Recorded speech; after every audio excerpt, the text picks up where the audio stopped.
Hartstikke bedankt, Purple, voor de oproep om te zijn hoe God is. En terwijl we daarmee bezig zijn, is het gebed dat we, terwijl we bezig zijn Gods gelijkenis na te bootsen, dat we dat doen met een hoop in ons hart, dat we eenmaal ook zullen zijn waar God is. This is de hoop. Ik wil u uitnodigen om op te staan, om met ons te zingen.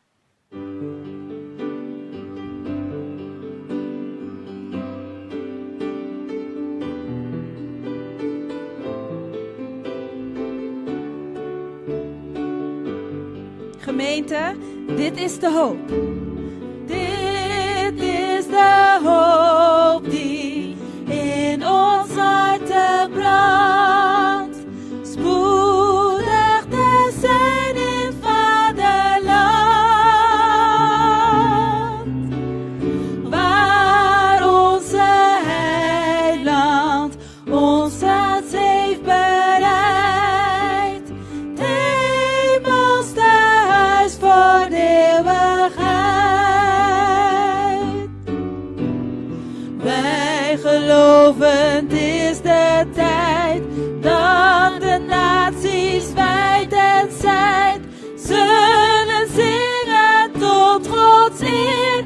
Halleluja, onze Heer.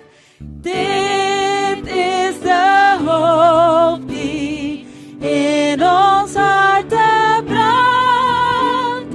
Spoedig te zijn in het vaderland. We have this hope. We have this hope that burns within our hearts. Hope in the coming of the Lord.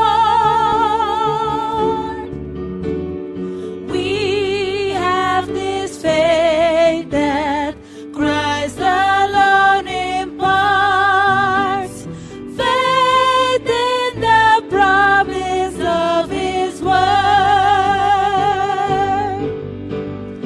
We believe the time is here when the nations far and near shall awake and shout and sing.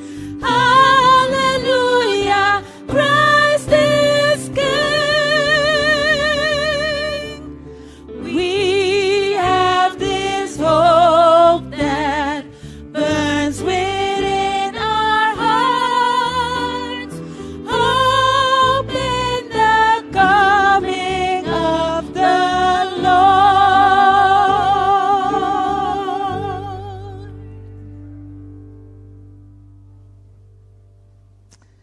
We hebben wel de hoop in Jezus. We hebben hoop dat Jezus